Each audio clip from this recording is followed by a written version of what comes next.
Good morning all of you, I am Dhanlakshmi. Today we are going to discuss about sexual reproduction of flowering plants. Let's see what is flower. Flower of the reproductive organ of the plant. They usually contain both male and female reproductive parts. The angiosperm plants, also called as phanerogams, which bears the flowers. It has four different parts, that is accessory parts and sex parts. Accessory parts also called as sepals, petals, and the pistil stamens or sex parts, which involves in the formation of flowers. Typical sepal, which consists of the calyx, and petal, which consists of the corolla. Corolla, its main function is give the pollination process. Calyx is the production for the young bud. Stamens and pistil, which bears the male and female sex organ. And now let's see the pre-fertilization event is exactly there is a formation of microspore and megaspores from the microsporangium and megasporangium. The pre-fertilization event starts from the SAM. So what is SAM? Shoot apical meristem, which bears the floral primordium. This shoot apical meristem which bears the floral primordium, and that finally forms the flowers. It's very important. Now, stamen is a male's reproductive organ which consists of the two parts is called anther, bilobe structure, filaments, a slender stalk-like structure which support the anther. Now let's see what is bilobe structure. In the bilobe structure, there is a two thecas present in each lobe. There is a two thecas present in each lobe. Totally how many thecas? Totally four thecas. The dithecous condition, four thecas is present, and this four thecas we can call as a tetrad.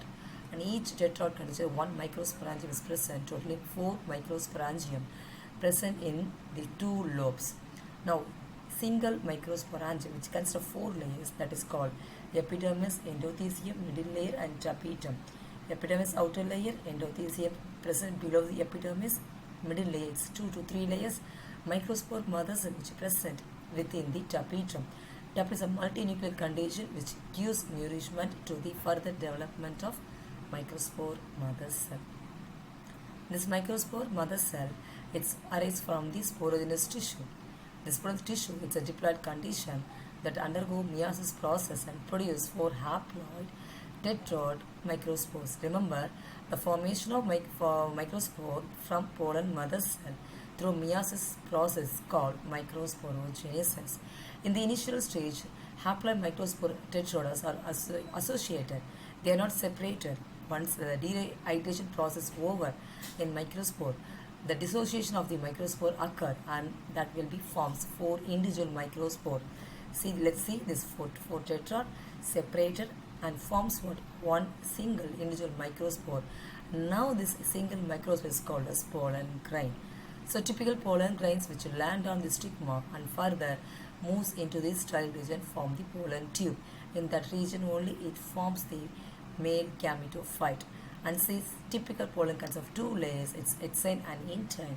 Exine made up of sporopollen and intine is made up of cellulose and pectin. And see here the corpus, the female reproductive part of the plant. It is the most important part which consists of three layers, that is stigma, style, ovary, and ovule. You have to remember one thing: stigma is the landing part of the pollen grains, and style, when the pollen grains landing the stigma and form the pollen tube in the style region, during this time produce two male gametes. And you know what is ovary? Ovary is the part where the ovules are produced. Ovary wall is attached with the ovule, and that region is called placenta. See what is megasporangium, also called as ovule. Ovule is a small structure attached to the placenta of locule with a stalk funicle. Remember the funicle which is attached to the ovule by the hilum region. Typical megasporogenous formation produce four megaspores, 3 degenerate and 1 is active, and 1 active microspore produce the embryo sac, 3 antipodals, 1 polar nuclei which consists of 2 nuclei, and 2 synergids, and 1 egg cell. Now egg cell fused with the 1 male gametophyte, and that will be what? Zygote formation. Remaining 1 nucleus male gamete fused with this one form the triple fusion. You have to remember one thing, that syngamy and triple fusion, both these processes called as double fertilization. This event is a phenomenon of the angiospermic plants. Triple fusion, the endosperm formation which gives the nourishment to the further development of the embryo. I think you understood with it clear. Thank you so much.